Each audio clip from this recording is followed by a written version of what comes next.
Point பாருங்களா, the hybridized orbitals are directional and their orientation in space gives a definite geometry to a complex ion. So hybrid orbital என்ன பண்ணும் அப்படின்னா டைரக்ஷனலாக இருக்கும், அது definite geometry வேற கொடுக்குன்றாங்க. என்னன்னு பார்த்துடலாமா?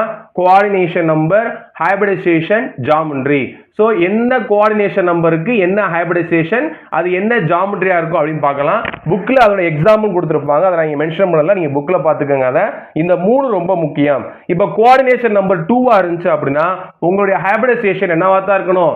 எஸ்பியா தான் இருக்கணும். இது என்ன ஜாமெட்ரியா இருக்கும்? லீனியரா இருக்கும். சரியா? இதுவே கோஆர்டினேஷன் நம்பர் 3 இருந்துச்சு அப்படின்னா ஹைபிரிடைசேஷன் sp3 இருக்கும், அதனுடைய ஜாமெட்ரி ட்ரைகோனல் பிளேனாரா இருக்கும். அடுத்து கோஆர்டினேஷன் நம்பர் 4 அப்படின்னா ஹைபிரிடைசேஷன் sp3 இருக்கும். நமக்கு தெரியும் அதனுடைய ஜாமெட்ரி டெட்ராஹெட்ரல், அடிக்கடி நம்ம யூஸ் பண்ணக்கூடியது sp3 டெட்ராஹெட்ரல் அப்படின்றது. அதுவே கோஆர்டினேஷன் நம்பர் 4 இருந்துச்சு அப்படின்னா ஹைபிரிடைசேஷன் dsp2 இருக்கும், இதனுடைய ஜாமெட்ரி ஸ்கொயர் பிளேனார் அப்படின்னு சொல்றாங்க. அடுத்து கோஆர்டினேஷன் நம்பர் 5 இருந்துச்சு அப்படின்னா ஹைபிரிடைசேஷன் dsp3 இருக்கும், இதனுடைய ஜாமெட்ரி ட்ரைகோனல் பைபிரமிடல் அப்படின்னு இருக்கும். ஓகேவாமா? இதுவே கோஆர்டினேஷன் நம்பர் 6 இருந்துச்சு அப்படின்னா d2sp3, இதனுடைய ஜாமெட்ரி ஆக்டாஹெட்ரல்.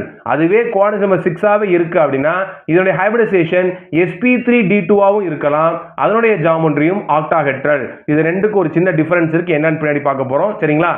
இப்போ உங்களுக்கு இந்த எல்லா விஷயமும் ஞாபகமா தெரிஞ்சிருக்கணும். இது ஒன்பது வரதுக்கான வாய்ப்பு இருக்கு. உங்களுக்கு இது நிறைய இடத்துல கை கொடுக்கும். சரிங்களா?